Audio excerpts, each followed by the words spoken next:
Hi, I'm Susanna Bowling, and this is the Times Square Chronicles. Today we're at the meet and greet of a brand new musical based on the movie Walk on the Moon. Come with us as we interview the cast and the creators of this brand new show. Max Chernin. And where have we seen you before?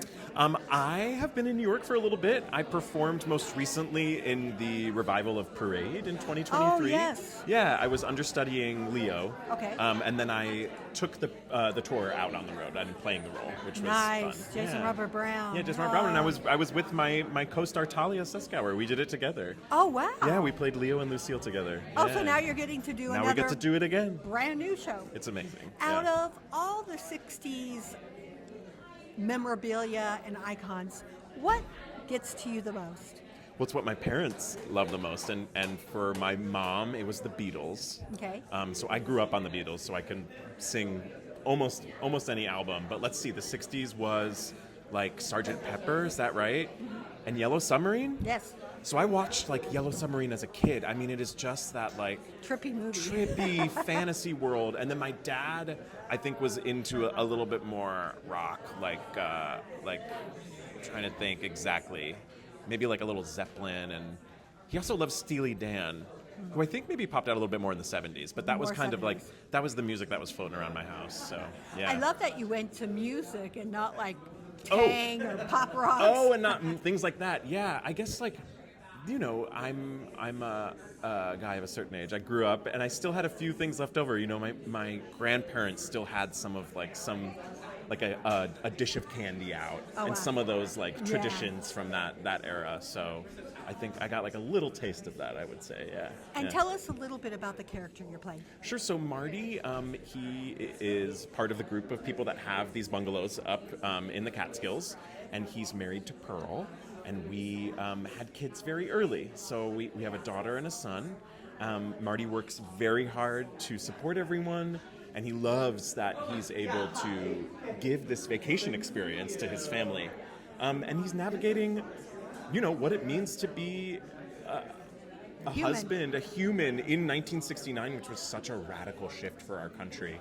And I think he sees through Pearl and her journey how he can show up for her in the end. And yeah, I won't say too much more. Yeah. Yeah, because I'm bound to ask you because of seeing what I just saw. Yeah. You end up together. I don't know. You'll find out. I don't know. Yeah. Thank you so much. Thank you. Thank you. It was a pleasure. Great. Talia Suskauer. Now, we just learned from your co-star that you just got off the tour of Parade. Yes, we did. How does it feel working with the same co-star in a brand new show?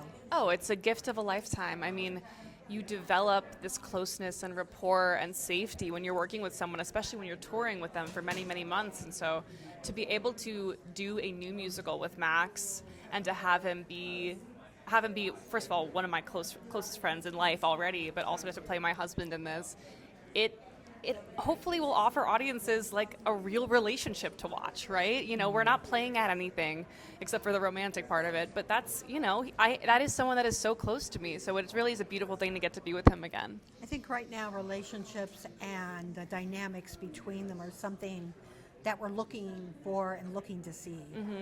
Of all the 60s memorabilia, what inspires you the most? Oh, I mean, the music. You know, I was raised on this music. I mean, I was raised on Janis Joplin. I was raised on Richie Havens' Freedom. I was raised on all of this music. You know, so it's incredible to be in a show that is not a jukebox musical. It has none of those songs in it, but it will make you feel like you are listening to them. I've never been in something like that. You know, it's kind of incredible what Anne-Marie has done with her composing. And what would you like audiences to take away from your character?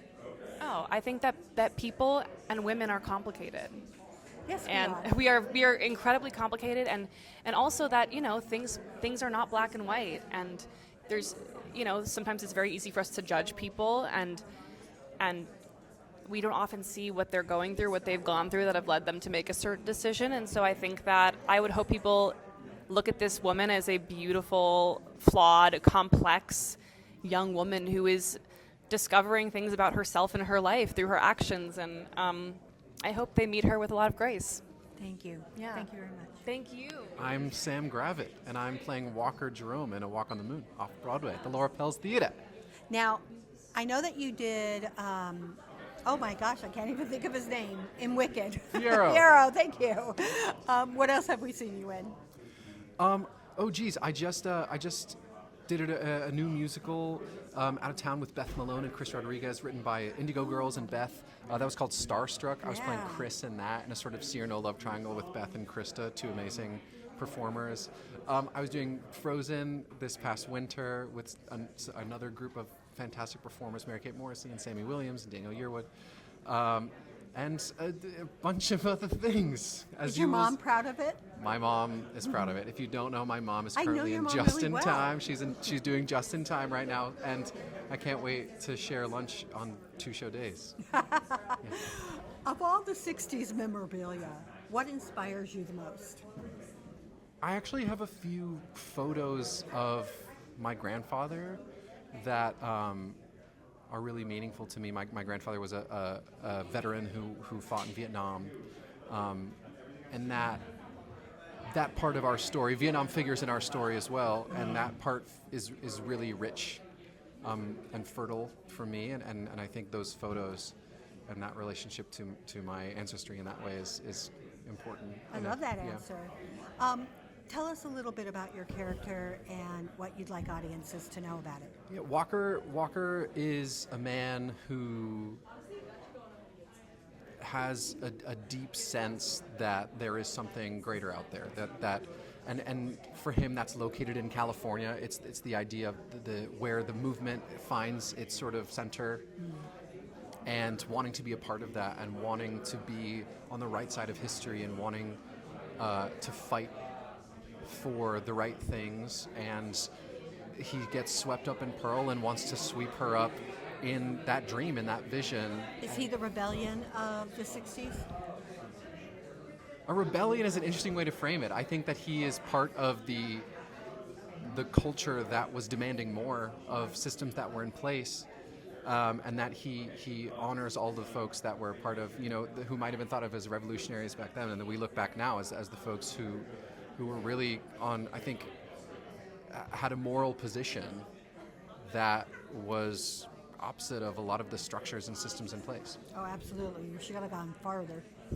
Yes, correct. And now, here we are. Right. So he embodies a lot of, I think, those same sorts of characteristics that folks are thinking about and feeling through today. Thank you. Andrea Burns. Hi. We have seen you in so many places. What kind of roles do you like to take on? I like complicated women. I like women who are strong and don't shy away from conflict. And I am usually pretty much cast in roles where women who don't suffer fools gladly. Very from Thank the God. head. Lillian is the longtime matriarch of the bungalow colony here. She's sharp-eyed. She reads people like books. She's got everybody's number, and fiercely loving. Please tell me you have solos in this show. I do. Thank I God. do. Thank you. Yeah. You're welcome. That's coming. I know what I want to see. Aw, thank you. Of all the 60s memorabilia, what inspires you the most? You know what? I love bell bottoms. I'm glad they're kind of back. Me too.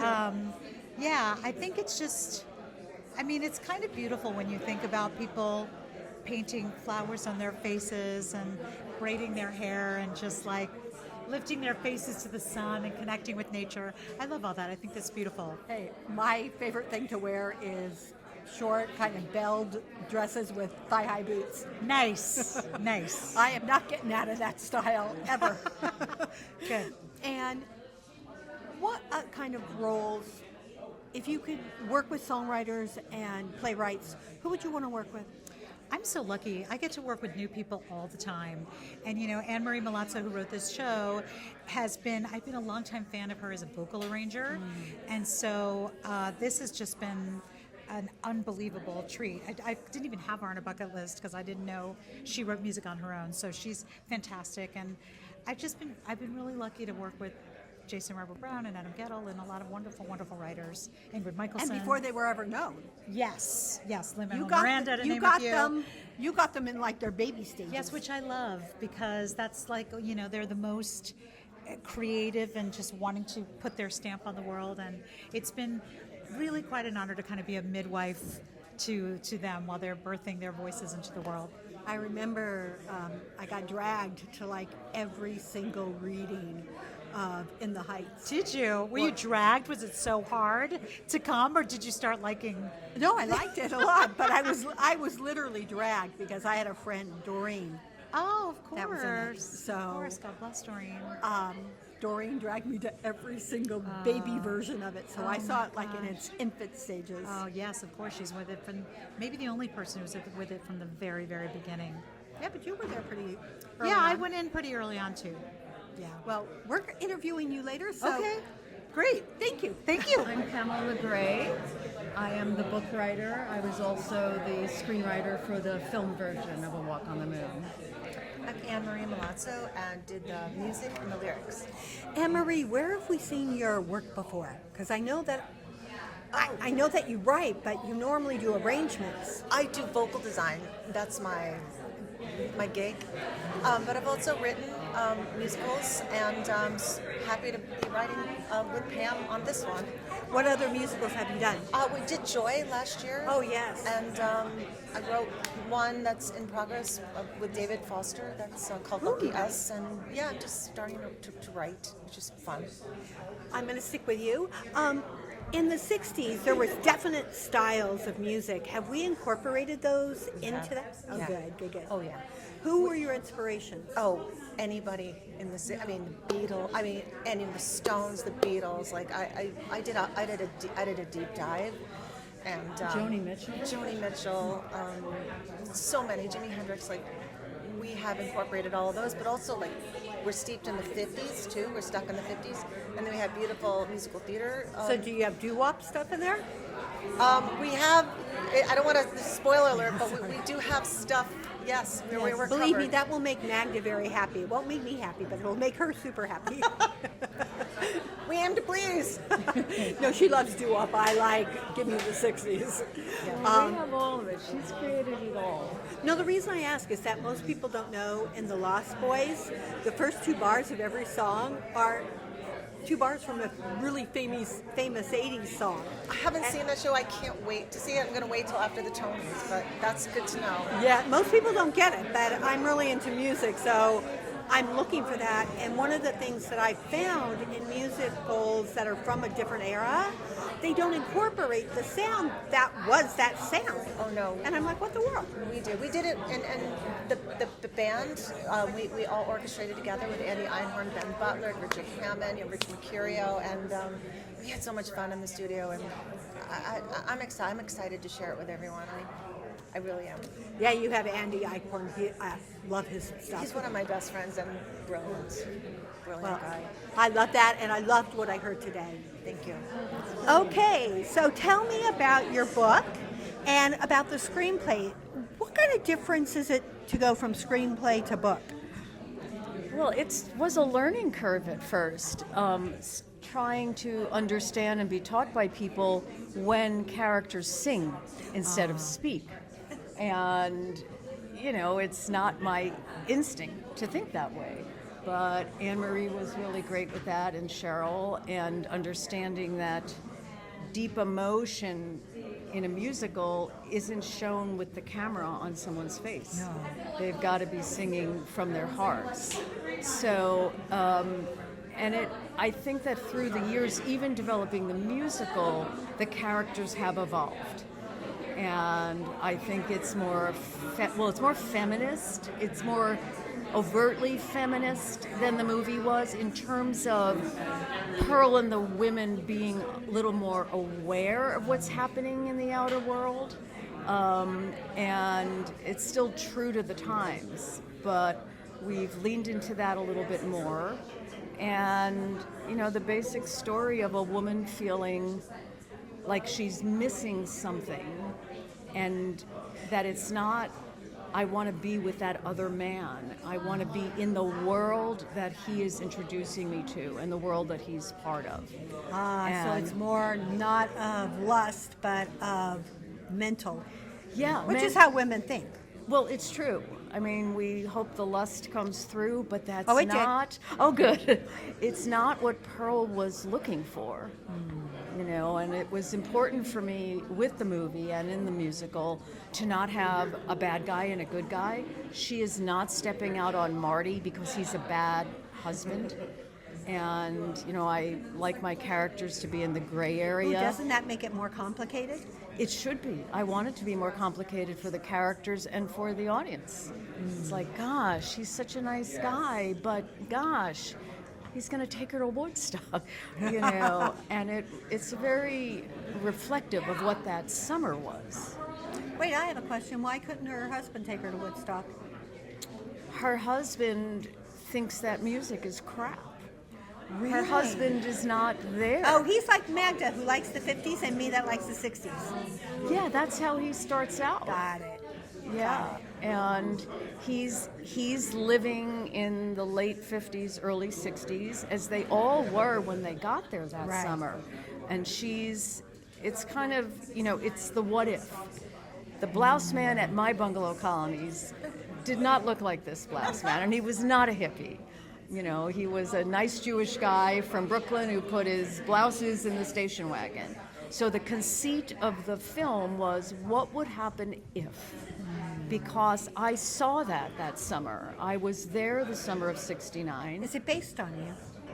Allison is based on me, but there was a pivotal moment when I was at the swimming pool with the moms and the bubbies and my little brother, and we saw the hippies walking to Woodstock. A lot of people don't realize that when they moved Woodstock, it was in the middle of the Jewish bungalow colonies. Oh, I forgot. That's like right near there. Yes, Oh, they got yeah. kicked out of Wallkill outside of Woodstock. Right. And they had already sold tickets and they had nowhere to go. And they wound up finding a farm in the middle of the Borscht Belt bungalow colonies. So there was this literal and figurative class of cultures with the Jews, the working class Jews in the Borscht Belt, and the hippies coming from all over the country to go to this event. And that really stayed with me. Like, I wanted to jump over the fence and be with them. And, you know. I literally grew up in California, so my whole experience of this is in San Francisco. Oh, well, yes. And I remember seeing it going, huh? What is this? They need baths. That's Well, what that but is I one of love the- the music. Well, one of the pivotal song that Anne Marie wrote for the Blouse Man is about why he's got to get to San Francisco and what's there, and what he's missing being in this little town with no politics and no culture, and the world is crashing in on him as well. So Yeah, because in California, it was a very different class of things. We were already into tie-dyed. Everybody was wearing tie-dyed, but that wasn't considered hippie. It was just considered chic. Yeah. We were all into, oh my God, the makeup art. Mary Kwan. right, Mary So, Kwan. I mean, to us, that was the 60s, but very white bread version of it. What would you like audiences to take away from this? Do you want to start? You start. I love it. You are so interviewing and photo shy. I panic attacks. No, I saw. Well, to borrow a word from your last musical, I want them to feel joy.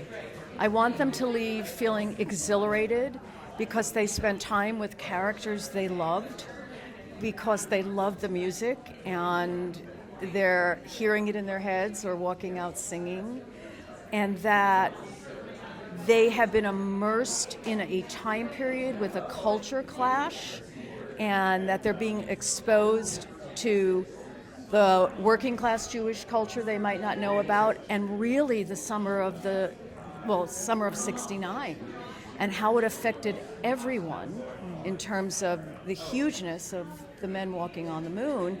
And even if you were in Kansas, you knew about the Woodstock Music Festival. So those two pivotal points. Surprisingly enough, I didn't. Oh, okay. Well, depends on what It papers took me you read. longer. But I want people to feel transported and just really feel like they are part of this Jewish family and their extended family, and the people that spend all these summers together, and how it brings them joy. This was a world where the men did have to work during the week. They couldn't afford, these men didn't get vacations. So it was this double culture, women and children during the week, and the husbands on the weekend, and the women would get dressed up. And I think it's a very charming world. I live that world. I think that we need that world, actually. We do. And I think I want people, I don't force messages into what I write. Good. But I want people to feel like this is what we're going through right now. The young people hate the president. They're terrified he can bomb the whole world. There are protests. Like right after this summer, there was a huge protest in the fall in every city in the country. We can't have them talk about it because they don't know that that's about to happen. Right. But there was activism. They were actively trying to stop a war. And they missed. And they should have gone further, because if not, we would not be going through this continuing cycle that we're going through. And there was a real rise of anti-Semitism that summer. Was At there? one point, it was in the show. Oh yeah, there were 10 temple bombings in And a we're 6-month definitely there period. now, But unfortunately. we've backed off on that a little bit because Why? we're expressing the anti-Semitism in different ways about how the characters experience it. But I think the collective decision was bringing up temples being bombed and yeshivas being bombed and rabbis' offices. I don't remember that. Yeah, at I didn't all. know it either until I started researching for this I project. know it's happening now, and I can see it happening now, and it sickens me. It's sickening. So, But- but there's enough, again, this is 1969. The Holocaust wasn't that long ago. So, and we do have the characters aware that even the Borscht Belt had anti-Semitism and restricted hotels. It just started changing, like in the mid-'60s. So, and when this was taking place, there were still restricted hotels in Florida. I am so glad we did this interview, because I did not know any of this. Who And- would, No, I make it a point of knowing history, because I think we repeat it, but thank you for You're sharing welcome. I honestly didn't, I was 13, the summer of '69. I didn't know any of this, but I realize in retrospect, my family did. So. that. Thank you so Oh, much. thank you for coming to today. Anna and Marie, you for- get spared. But she won't be spared when people hear her song. What you're doing. Andy Einhorn, and I'm the music supervisor and arranger and one of the orchestrators. The 60s music is very complicated, and you're going from the 50s to the 60s. What did you bring to it, and what did you go into to get what you found? Great question. For me, what I love about the piece is the generations of it. And so this actually speaks more to my parents growing up. And so a lot of the process and the thought behind this has actually been the music that I was born listening to it from my parents, because my father loved Elvis and Roy Orbison, and then my mother loved more the Beatles and pushing into the 60s.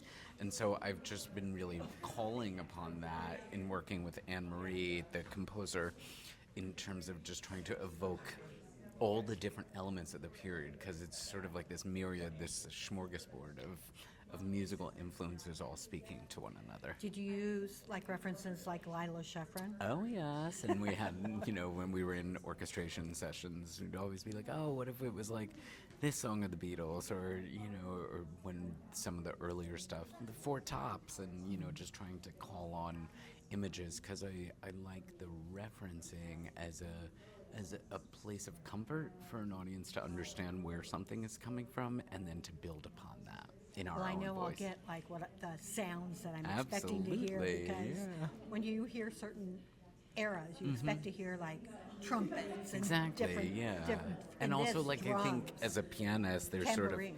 iconic, like there's Joni Mitchell influence in Right. this. And so as a pianist, I love that because you sort of pull that and say, oh, that reminds me of this. Who was your biggest influence of the 60s orchestrators and arrangers?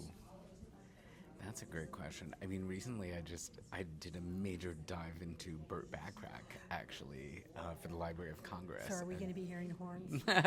No, Well, 'cause- sadly, we don't have horns for this production. Maybe one day. No, the reason was I saw the Bacharach review and it annoyed the crap out of me, because when you think of Bacharach, you think trumpets. Absolutely. Well, you there should have were been at my none. Library of Congress event a few Oh, I'm weeks bitchy ago. when it comes to this. I want to hear that sound. Absolutely. I The wanna be- authenticity. Yes. Do you know what I mean? Like there were certain things. What I loved about music from back then, as opposed to now, is there was a real identity to There's music angst making, and underneath yes, but there's a thrum because of the foundational elements that have been built into the music. So when you look at Joni Mitchell or you look at Burt Bacharach, their identity was tied to how they used instruments. And I Yes. think it's really important Yes. to define that. In this show in particular, we have different Guitars. characters are identified by different Oh, yay, guitars, yay, which yay, is really yay. a way of calling sonic attention to how And the characters if are there should- scored. Absolutely. No, I'm picky on all that. I love that. I'm the girl that walks in and knows what song you've stolen from. Lovingly borrowed, as I might say. Some lovingly borrow, some hype it. Exactly. Thank you for being with us Thank today. you. Mary. Cheryl Caller, director. Josh Prince, choreographer. Josh, in the choreography, what iconic shows or choreographers did you borrow from? Oh, how funny.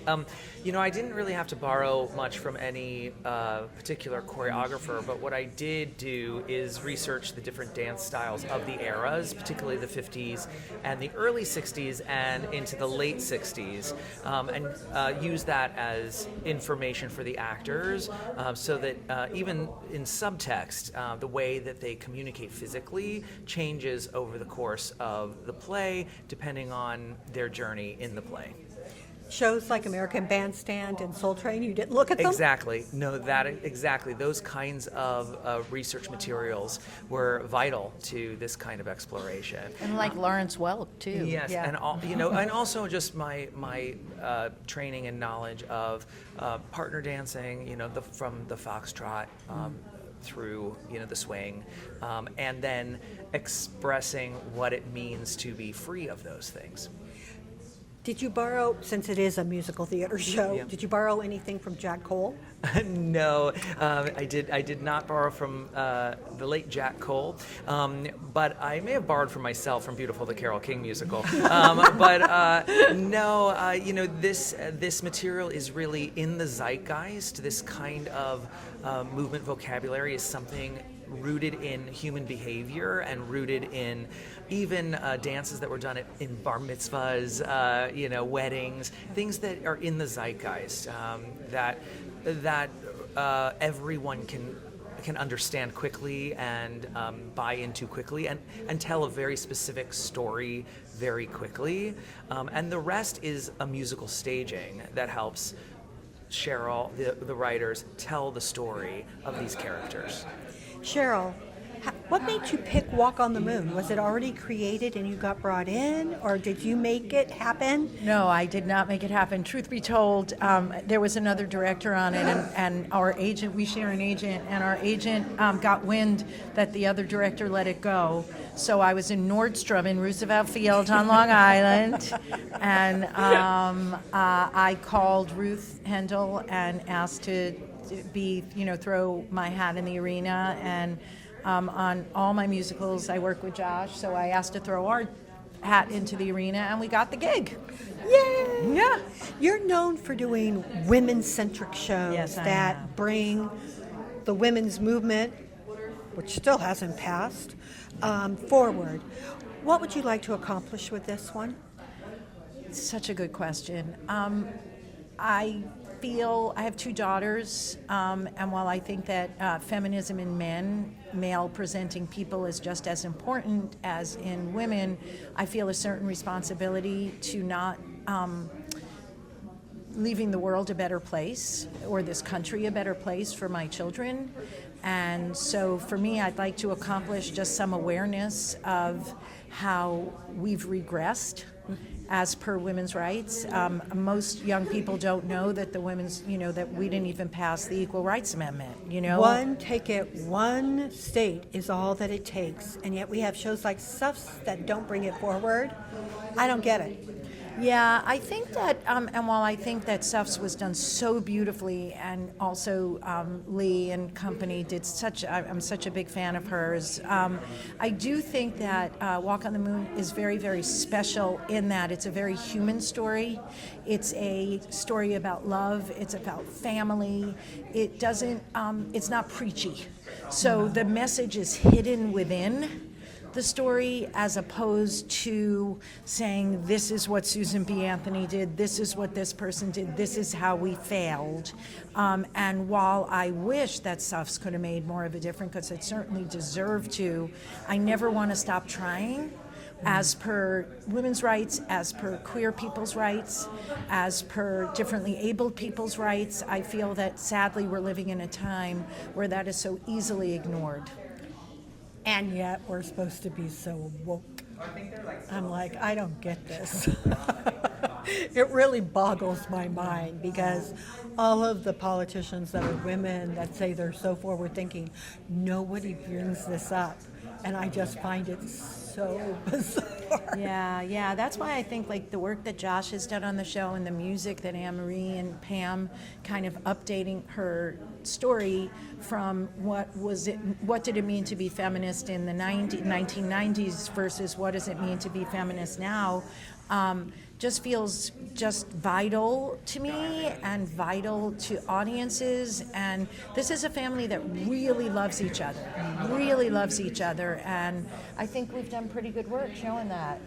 100%. Yeah, I love that, because I think that's one of the things that our society is missing is family. We're in land of connection where there's less connection. Correct. And I think this story also provides a time frame where the phone is not involved, right? We can kind of use, as Cheryl would say, look back in order to look forward. This show allows us to do that in a very uniquely positioned way, given the socio-political time that is 1969 specifically, and how that relates to what we are going through today.